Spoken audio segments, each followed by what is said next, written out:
Hello everyone. Today we are doing my 2025 favorites. I know this is usually end of the year content for YouTube, but as I mentioned in my declutter videos, which are still going up, December just really isn't prime filming time for me. Between work and family, I have no time. So we're doing it now. I need to tell you guys, none of this stuff is new. I am not a particularly new releasey type of person. I pay attention to what's being released because I find that fun. But I usually do a pretty good job of talking myself out of new releases. I think one of my favorites here was actually released in 2025. The rest of them are older. Most of them are new to me, but not all of them. There's a couple things that are old favorites. What I really wanted to do is I just wanted to film a really honest look at the products that I was using and loving the most in 2025. So that's what this is. This list is in no particular order. I did not rank them here. However, at the end of the video, I will tell you what my number one product for 2025 was, because I was able to figure out what was at the top of the charts. I'm not sure about the rest of it, but I know which one was at the very tippy top. And it's probably not going to be what you think it is. The first thing on the list is actually something that I purchased in January. So one of the first things that I discovered in 2025, and that is the Flower Beauty Scribble Sticks. So these look like eye crayons, and you can use them that way, but these are multi-use sticks. You can use them on the eyes, the lips, around the face. Typically when I have a multi-use product, I only end up really liking it on one area, but in these ones, I like all three. I like them on the face, I like them on my lips, and I like them on my eyes. So in January, I picked up, let's see, this one. This is in caramel. I love them so much that I went back and got bittersweet and espresso. I actually went through my stick of caramel. You would have seen it in my 5 months of empties video that went up not long ago. And so this is my second one, and I have a third one waiting for me when I'm finished with this one, because this one is my favorite. I like to use this all over the face. It's kind of like a bronzer. Bittersweet has more of a red undertone, so it's really pretty on the cheeks and on the lips. I don't think I've actually tried using on eyes, but I think it would be beautiful there as well, as long as you don't mind some of those more red tones around your eyes. Espresso, it's very dark. I use this in two ways. When I want caramel to look more like a proper contour, I will add just a smidge of espresso in there. It's a very dark shade. So obviously I can't use too much of it, otherwise it will look crazy. But if I do want a proper contour, these two combined do the job pretty well for my skin tone. Anyway, between the three of these sticks, I have a really quick, easy, full face. Now, after singing its praises, I'm so sorry about this. Flower Beauty closed their doors in 2025, and I'm so sad that I didn't discover these earlier. These were released in 2020, and I only discovered them the year Flower Beauty shut down. You can still find some of these on Amazon and in some other retailers online. I may or may not have recently bought a fourth one. We'll talk about that when I do my roundup. But I really did enjoy these sticks. I'm sad I didn't discover them sooner. So now I'm on the hunt. I'm on the hunt. I'm hoping with the new proliferation of eye crayons that we're seeing over the last couple of years, that somebody will get wise and put out some ones for the face as well, because I would really love to find something in this format that I can just use all over my face that I will enjoy as much as I have these. So first favorite of the year, Flower Beauty Scribble Sticks. Next, I have a couple of lip products. Okay, something I should have mentioned at the beginning is I have a couple of contenders for a few of these categories, I guess. So I have a couple of lipsticks, I have a couple of glosses, I have a couple of eyeshadow palettes. Those are the products that I wasn't sure which one was my absolute favorite. So I decided I would just sit down here and we'll discuss it. And at that point, I will decide which one is the absolute favorite. So here I have the Clinique Black Honey Lip Oil. I think this is the only purchase that I picked up last year that was actually released last year. And then I also have the Ulla Henriksen Pout Preserve Peptide Lip Treatment. This shade might also have been a 2025 release. I have it here in Lingonberry Jam Glimmer. I also have, I think, the strawberry one, although I haven't seen it for a while. I just got a comment. What video was it on? Sarah, if you are watching this, I am still laughing about the comment that you left on my post. Oh, it was 26 and 26. I got the comment, it wouldn't be a Rebecca video if there wasn't something missing. And oh my gosh, that is so true. That is so true. Listen, I would like to blame it all on my small children, and often I do, especially because my 4-year-old is so curious and he loves little things that fit in his hands. So I usually blame it on my son, but honestly, this is just my brain. Anyway, that was hilarious and very true. So I can't find the strawberry one of these. I'm sure it will turn up somewhere. It's probably in between my bed and the wall, to be honest, because I use these a lot as like an overnight treatment because they are so incredibly hydrating. Now, I did not pay $23 for this. I love it so much, I may in the future pay $23 for this. I heard some amazing reviews about this, but I didn't want to buy it because $23 for a lip balm, I will use Aquaphor, okay? Then I saw them at TJ Maxx and I picked up a couple and I fell in love. It's the nicest balm I've ever used, ever. This is the nicest, most plush, hydrating, thick, delicious, not sticky or goopy, but it stays on your lips for a while. You know that the glosses that have that thickness that just, they really hang out for a while? That's this. And I really feel like it's actually improving the hydration of my lips, not just looking nice and shiny for a little while, which is what I think some of these hydrating lip products really do, is they just look nice and shiny for a little while. But I love this. I love this. The other contender is this one. This is my Clinique Black Honey Lip Oil. It's supposed to be for the cheeks too, I guess, but I've never used it on my cheeks. I love it on my lips. I'm actually feeling a little matte here. I love the black honey color, and this is my favorite formulation of black honey. It's not just a gloss. I feel like there are a lot of lip oils out there that are just a gloss by any other name, you know, but this actually feels like a lip oil, but it also doesn't disappear in 3 seconds. So they struck a really nice balance with this. I do find this more hydrating, but I like the color of this one more. The shades of the Ole Henriksen are not really a draw for me because the shades that I think I am most attracted to, I don't like the scents. And this one, Lingonberry Jam, is nice, and it's kind of this, well, we're just doing demos here, I guess. It's just this very purpley color that's a little more saturated. I know, okay, on screen that kind of just looks like me putting the black honey on again. But in practice, I find this to be a little bit more saturated than what I really want on my lips when I'm just going for a balm. Usually when I'm just reaching for a balm, it's because I don't have a ton of makeup on. It's just something quick and easy and lightweight. I don't have a full face. And then to have a bunch of color on my lips, just, it feels odd to me. If the rest of my face is more made up and I feel like this color would make more sense, I'm reaching usually for a lipstick. So I feel like this is more of a hydrating treatment for me. It's something that I wear at home, I wear overnight. I wear it because my lips need hydration, not necessarily because cosmetically I enjoy it. This one is not nearly as hydrating as the Ole Henriksen, but the color is gorgeous. The color is gorgeous, and I am, even though it is not super long lasting, I am willing to reapply. So I kind of feel like these two do different things for me, and it's a little bit of an apples and oranges thing. So I'm going to go ahead and call both of these my favorite for each of their respective jobs.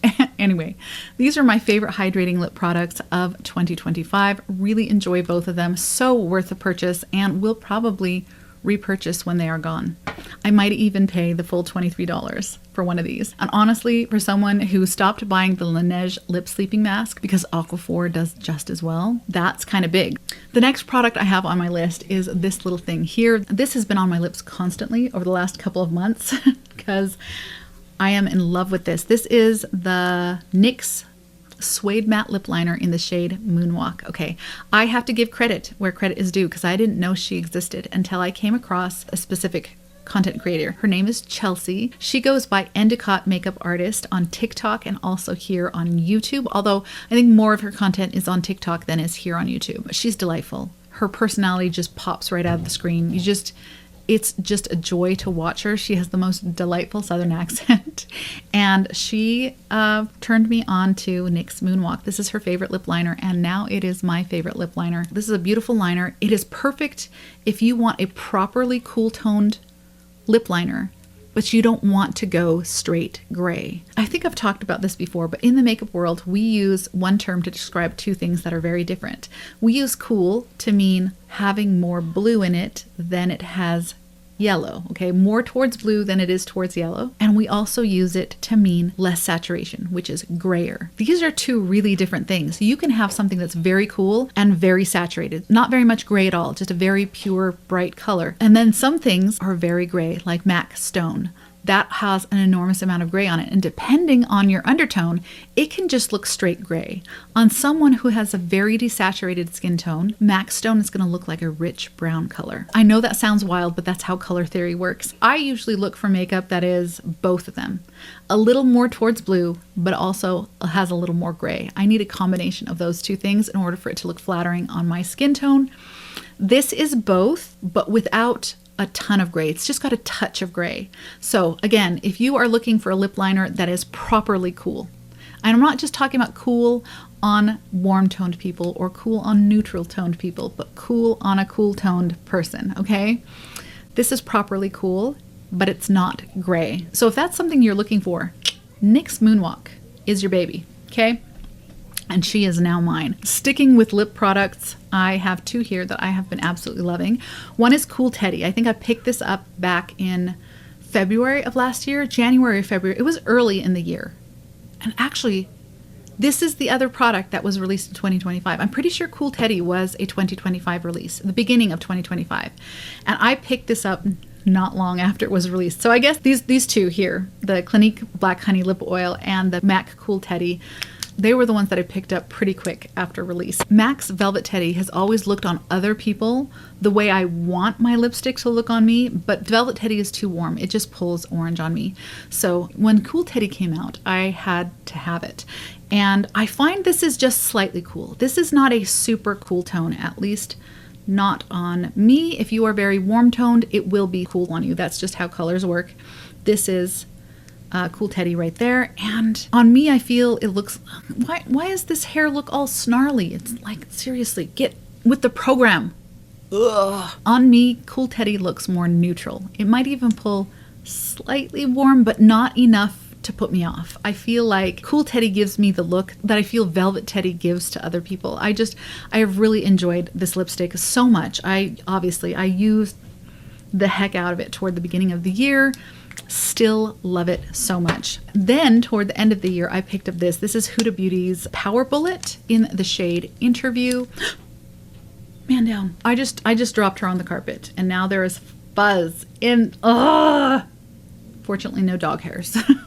You know how I feel about dog hair in my makeup, but there is a little bit of fuzz in there. Darn it. I'll have to take some tweezers or something. Anyway, let me swatch it next to Cool Teddy. You can tell that it is a little more saturated than Cool Teddy is, and maybe even just a little bit warmer as well. When I first got this, I didn't think that I liked it. I thought, oh no, this is not as cool as I expected it to be. I was a little disappointed. And then I wore it with Moonwalk, and I have not been able to put this combo down. This is my perfect kind of nudie pink lip duo. This is heaven. I have other products in projects that I'm just not going to get them done. I'm not going to reach my goals, and I'm okay with it because I'm enjoying this so much. This is perfection to me. Now, which one is the favorite? I think I may need to go with Cool Teddy because in order to really, really love Interview, I need to pair it with NYX Moonwalk. That's what makes it magical for me. MAC's Cool Teddy I can wear on its own. I don't need a lip liner, or I can wear any other lip liner, and I love it just as much. So I think I might have to give the favorite to Cool Teddy simply because it does not require the aid of another product, whereas I do feel like the Interview needs something else in order to make it look as good as I think it can look. Does that make sense? Anyway, so we're giving the favorite to MAC's Cool Teddy. This honorable mention is very honorable though, okay? I just need to make that clear. Love you, darling. The next one, I will title this one the unexpected sleeper hit of the year for me. The one I did not see coming, and that is the Anastasia Beverly Hills Brow Pomade. I have never used this, you guys. I never used it back in the day when it was super popular back in 2017-18. I was not using this then. I've never done the ombre brow that people use this to create, but I guess I got curious. I was really experimenting with my brows in 2025 because I had begun laminating them, and I felt like that kind of opened the doors to a lot of new techniques for doing my eyebrows, and I just out of curiosity picked this up and I started using it, not in the way that people used to mostly in the day to create that ombre brow, but I have been using a very sharp angled brush. I've got the one from Anastasia, and I have been using that to create very, very crisp brow hairs through the brow. It gives me a very, very, very crispy, almost microbladed look that I can't even get with my NYX Lift and Snatch brow pen. The brow pen is really nice. It's excellent at mimicking hair strokes on skin, but I feel like once you start going over actual hair, it loses its definition. Whereas the brow pomade keeps that definition all the way through the brow, even through the areas where there is existing hair. And I have been loving this. Now, I'm not using it every day because it does double or maybe even triple the amount of time it takes me to do my brows. This definitely does require more time and patience, but I love the look that it creates. I'm wearing it in my brows today along with a couple of other things, and I'm loving this so much. When I'm in a hurry, I will still reach for a pencil or my lift and snatch pens, but when I have the time, I have been loving this brow pomade. And honestly, I could not have predicted that 2025 was going to be the year of brow pomade for me. I would not have guessed. Here are a few products that are not new to me, but either I used them a ton in 2025 or I rediscovered them after a break in 2025. The first one I have here is the ABH. This is the original contour stick that ABH had before this new one she just released. I have loved this in the past so much, still love it. It's got that much product left, and then I have a backup still in its box waiting for me when this is done. That's how much I love this product. In 2025, I think it was because I had seen so many contour products being released over last year and the year before. There were just so many new ones that last year I bought several, trying to find one, just out of curiosity, trying to see if I could find one that I liked better than the ABH, and I did not. None of them. Not the e.l.f., not the Tarte, not the new Sephora one. None of them have I enjoyed as much as the ABH. I keep coming back to this one. It can give you a very soft contour, or it can give you a full stage makeup contour if that's what you're looking for. As I said, I have interviewed several other products as a replacement for this, and I can't find one. I may have to break down and try the new ABH contour stick, just for science, I guess. But for now, this one is still my favorite. Two other old favorites that I have owned before, but I repurchased them in 2025 after having gone without them for a while, for about a year with each product. And the first one is the Huda Beauty Faux Filter Concealer. I have the shade 2.7N Coconut Flakes, and I also have the Danessa Myricks Blurring Balm Powder in Universal. This is literally the best oil controlling primer I have ever found. This works so well on me on the summer. I thought it would be really overkill during the winter when my skin is not nearly so oily and actually can be a little bit dry in some places. It's not. It does not dry me out at all. It doesn't feel tight on my face. It doesn't enhance any texture or any dry patches. It does none of that. This is beautiful all year round. So in the wintertime, even though I'm a little less oily, I will still get shiny in the T-zone with most foundations. And this fixes that for me. It's beautiful. It is so lightweight. It's like wearing nothing on your skin, but your makeup will last a lot longer and you'll be less shiny by the end of the night. I cannot say enough good things about this. Obviously, this is a repurchase, so this is the second one that I have been through, and I've already hit pan. Please ignore the fuzz that's in here. I stuck a sponge in here that was not as clean as it should have been, and so I have some fuzz in there, but I love this thing. When I finish it, which I will get a third one because I just don't think you can top that one. As for the faux filter, this is such a good all-around concealer. I talked about it in my concealer declutter. I went in depth on why I love it so much as far as I'm concerned. And I have used the Natasha High Glam and the House Labs Triclone concealer. And I do love both of those concealers. But this one takes the cake. Just beautiful. So glad to have it back in my life. I have a couple of foundations to talk about. These are the two foundations that I have been wearing, not exclusively. I did use up my Soap and Glory, but these are the two foundations that made me not as sad that the Soap and Glory was finally gone. That was my favorite foundation for a long time. And these are the two foundations that made me not as sad that it was gone. Okay. The first one is the Huda Beauty Easy Blur Foundation. I have this in the shade 300N Latte. I want to point out when I'm telling you my shades, this is a value match. It is not an undertone match. I don't get undertone matches in most foundation ranges. I do have to mix a blue mixer into this foundation like I do almost every other foundation that I own. But hey, it is what it is. Regardless, I love this foundation. It is so lightweight and comfortable, but has really nice coverage. And it has this really beautiful, I don't know if I would call it a blur necessary, but there is a creaminess in the laydown of this foundation that is just, it looks pretty. It just looks pretty on the skin. That creamy finish that it has, it's gorgeous. This is a beautiful foundation. I'm I don't think I have very far to go in it before it's done because I used this a lot over the last year. So the Easy Blur might end up being the first foundation that I finish in 2026. The other foundation that I wore so much last year was the Tier. This is their Mask Fit Red Foundation. This is obviously the liquid one. You probably saw their Cushion Compact go viral. Was it last year or was it I think it was the year before. This foundation is a little troublesome for me because the shade range runs very, very yellow.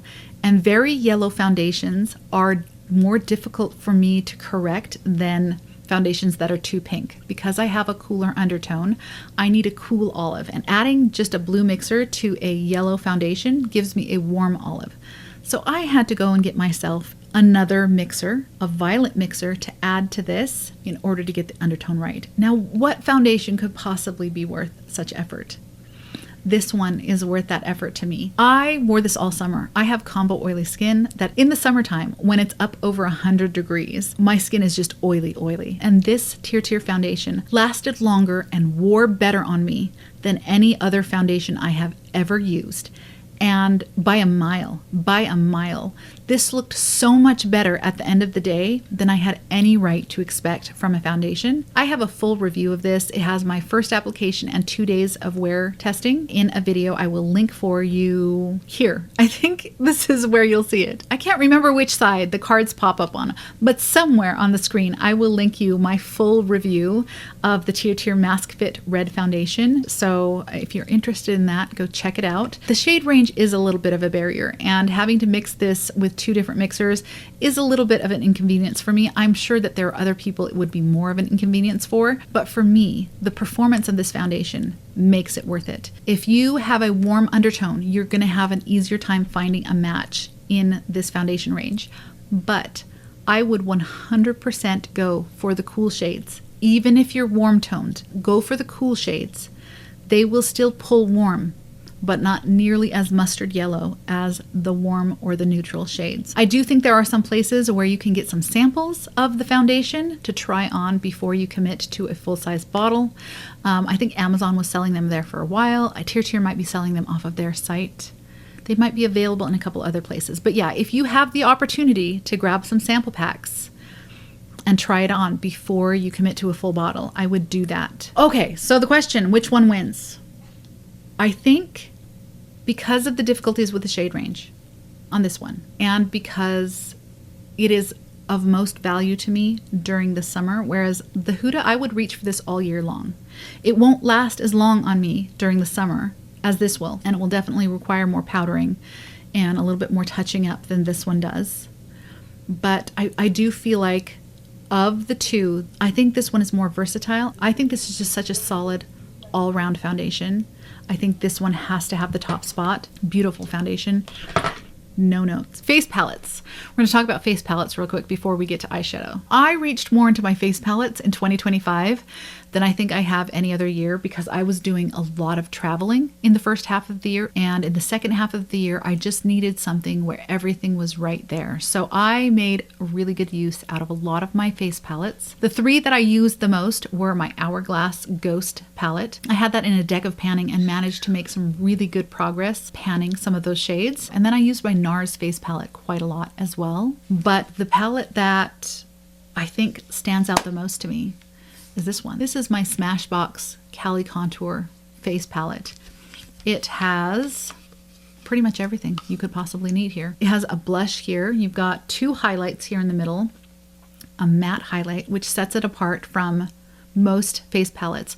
The NARS Narcissus palette that I have used a lot recently also has a matte highlight, but I like this one better. It's a little bit creamier on the skin. It's a little bit more opaque. You've got a contour here and then a bronzer, and all of these shades, all of them work on me. All of them. I love me a good face palette, but one of the things that is less practical about face palettes is that there's usually at least one product in the face palette that doesn't work as well for me, but these all work beautifully on my skin, and I love this. I can even tweak the undertone of the bronzer. In the summertime when I have a little bit more of a golden overtone to my skin, I will mix the blush and the bronzer together, and that is really, really nice. And in the wintertime, I'll mix the bronzer in with a little bit of the contour in order to gray it out just a hint. And that is usually more flattering on my winter skin tone. This is such a good little palette. I picked it up a few years ago on a Black Friday sale for about $20. And it has become one of my most used face palettes. It is just so useful. It is easy to use and everything works. Really love this thing, and I used it a ton in 2025. Not new to me, but definitely a favorite of 2025. Next, I want to talk about something in a category that I don't usually discuss here on the channel, or I don't discuss it much. I do my own nails, and I have done my own nails since 2020. If this topic does not interest you, or you're not interested in nails at all, I put timestamps down below, so you feel free to skip to the next makeup product. So the next item I have on the list has been so revolutionary, dare I say life-changing. Okay, that might be a little bit dramatic, but it has been such a big deal and has changed the way I approach this part of my routine so much, I have to mention it. That is the Apres nail kit. So I have done my own nails since 2020, and I have used a hodgepodge of different products. I decided to finally do something that I had been thinking about for years, but the price had put me off, and that was purchasing a kit from Apres. This is the Gel X kit. I really love Gel X, and I have been using their tips for years. I just had not gotten the full set with all of their gel products and their pH bonder and their primer, etc. This is what it looks like. This is the ombre set, so it came with, do I even have them in here? Yes, it comes with some tips, some ombre tips, and then with a gel color to help do the ombre. That's how I did the ombre on some of my nails here. These are the steps that you do. You put, actually this one is supposed to be the first one. You do this first, second, third, fourth, fifth. It's all laid out for you. It's got the tools. It's got a really, really nice flash cure light. Listen. By the way, I hope I don't have to say this, but this is not sponsored. Apres doesn't know who the heck I am. I wish it were sponsored. Apres, sponsor me. I will 100% shill you everywhere because something really unexpected happened when I started using this kit. I'm not a nail tech, okay? And I'm only doing my own nails once every couple of weeks, maybe once every 3 weeks. And because of that, I don't have the hours of practice necessary to get the process down to what I would consider a reasonable amount of time. Basically, it takes me 4 to 5 hours. And that's just with Gel X. These are pre-shaped nails. I'm not even sculpting anything. I'm not really shaping anything. I'm terrible at shaping, which is the reason why I was drawn to full cover tips in the first place. Anyway, it takes me forever. First time I used this set, it took me 2.5 hours to do my nails. And that was including the nail art and the removal of the last set. Like what? I tried to figure out what it was that was making the process go so much quicker. I think part of it is having every single step laid out for you right here. It's all right here, okay? I don't have to reach anywhere else. I don't need to rummage around in my kit for a zillion different products from different brands. But I also think part of it was the fact that it was all designed to work together, and so I experienced less product failure. In the past, sometimes I'd apply something, I'd cure it, and for whatever reason, it wouldn't bond properly. Or the top coat and the polish I was using together, they didn't really agree with each other. It was a lot of trial and error, and I don't know, this just it streamlined the process so much. I don't want to call it life-changing because that's come on, okay? Let's be real here. But it really has changed the way I do my nails. It's cut the time I spend on it in half, and the results are better. They're just better. It's a less frustrating process. Everything works well. It doesn't take as long. The results are better, and they last longer. Apres, listen, if you need a new spokesperson, I volunteer as tribute. I really, really have enjoyed these products, and they really have changed the game for me. So this is an absolute favorite that I discovered in 2025. Last, I have some eyeshadow palettes. I did not buy a ton of eyeshadow palettes last year. I got one as a declutter. That was my Adept Minka palette. I got that from Ruth Foley. Thank you, Ruth. You are an angel. I'm actually wearing that today. I received the most recent Pat McGrath Mothership, the Petalmorphosis palette, as a gift from my husband. It wasn't until the end of the year that I picked up 2 eyeshadow palettes that I purchased for myself, which were the Sigma Corda Rosa and Huda Beauty Icy Nude. I'm pretty sure those are the only 2 I purchased for myself. I used the Petalmorphosis quite a lot. The Adept palette is a little more blingy than is useful in my day-to-day, although I do love it for an event. And I have used the Icy Nude almost constantly since I picked it up back in November. So for my contenders, I have here the Petal Morphosis. Such a beautiful palette, and I love it. And I have the Icy Nude. And I have a third one, which was not new to me in 2025, and that is the Natasha Denona Mini Eye Sculpt palette. I did a little review and a couple of looks on this palette when it first came out. I will link that for you if you want to see it.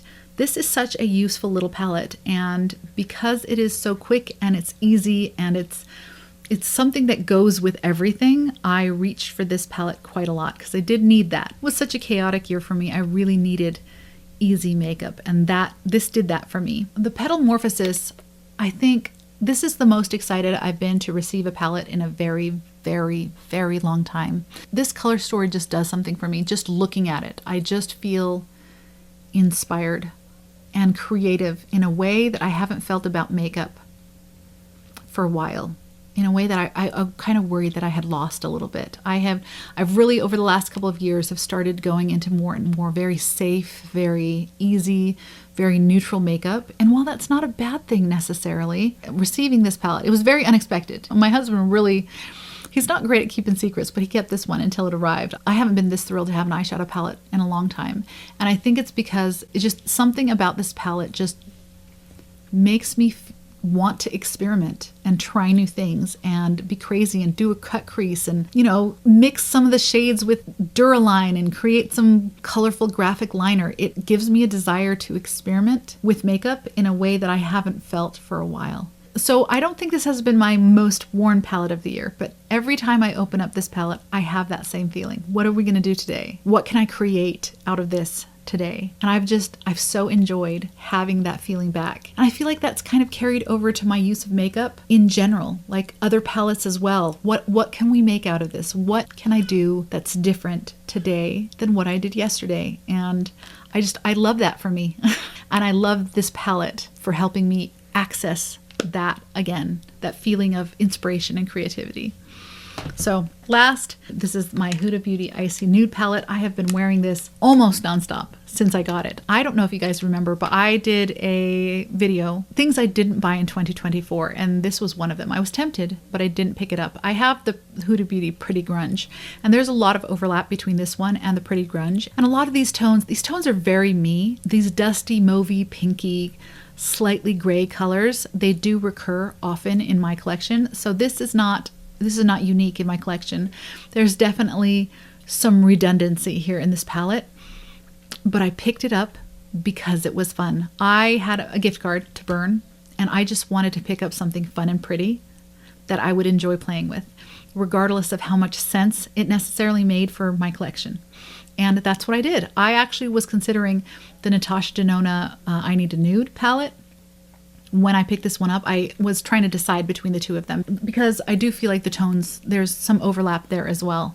I picked up this one purely because it looks better in the pan than the Natasha Denona I Need a Nude. I may still pick up the Natasha Denona I Need a Nude at some point. This one was just, it wowed me a little bit more under the store lights in the display. You know what I'm saying? So that's why I picked it up. I was there for something fun and pretty, and that's what I got. And that's what this has been. I have made the softest, prettiest, most wearable looks out of this. I did one in a short that I put up recently, and I can also go super dramatic. Some of these shimmers are difficult. I'm not gonna lie. They're very, very reflective, but also very flaky and hard to work with. This is an eyes first palette for sure, but I mean, they're gorgeous. Once you do get them on the eyes, they are gorgeous. I don't know if you can tell, but this shadow here has completely crumbled and fallen out of this palette. I'm not super brokenhearted about that one simply because this was the pressed glitter and I wasn't reaching into the pressed glitter a ton.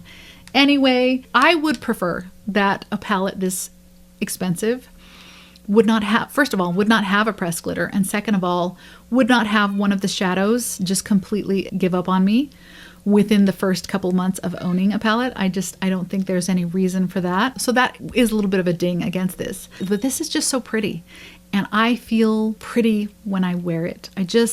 I've really, really enjoyed this palette so much. A little bummed about this glitter, but to be honest, I'm not more disappointed in the glitter not being there than I was that it was there in the first place. The rest of this palette is gorgeous. Of these 3 palettes, I think this one's probably been my most used, but this can't be my favorite palette of the year just because it's boring. Like, it's super useful, but it's boring. Like, there's nothing fun about this palette. I dip into it often for sure. It is so functional, but it just, there's no inspiration here. I'm not thrilled every time I look at this palette. I just, I need something to smoke out a wing, you know what I'm saying? So that one can't be my favorite. Of these 2, I think it's gonna have to be the Pat McGrath.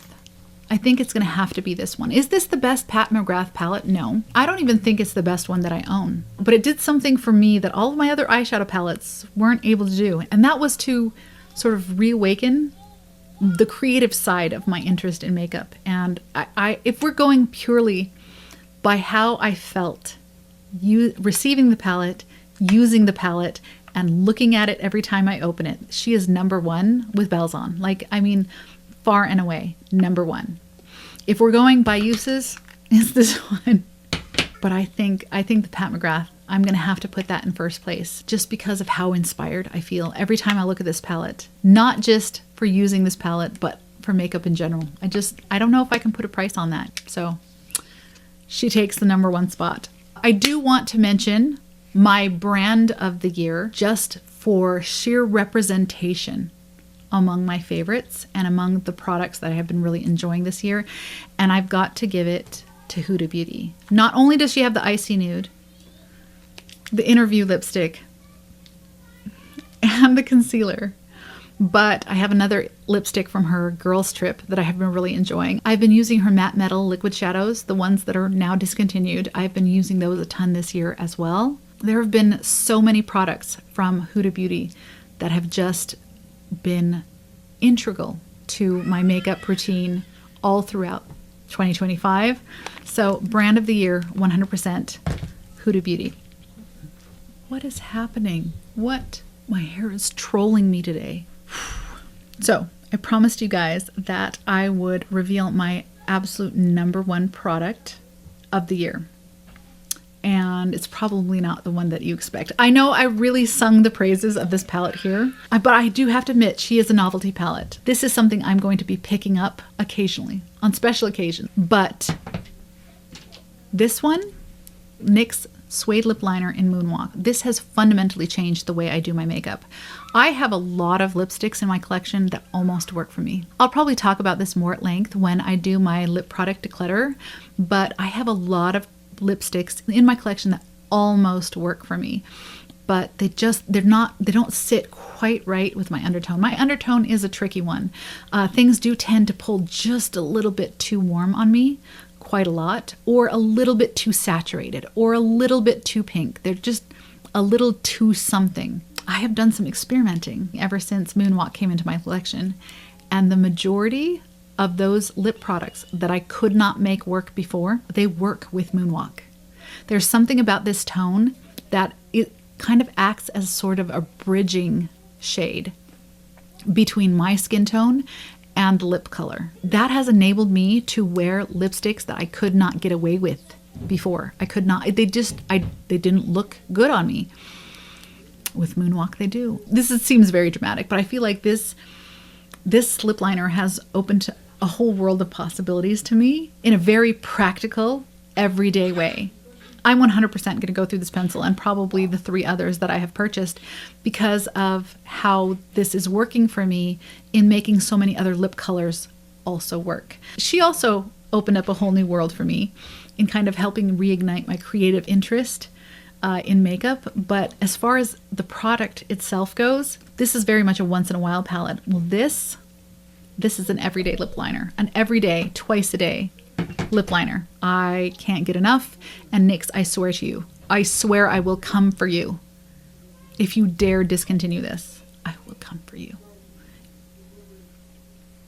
You have been warned. All threats are made for entertainment purposes only. Okay. So that is it. 2025 was a big year for me. There were multiple products in here that really kind of changed the game for me in a really really like a quantifiable way. And with any luck, 2026 will be even better. Thank you so much for spending this time with me, and I will see you in the next one. Bye!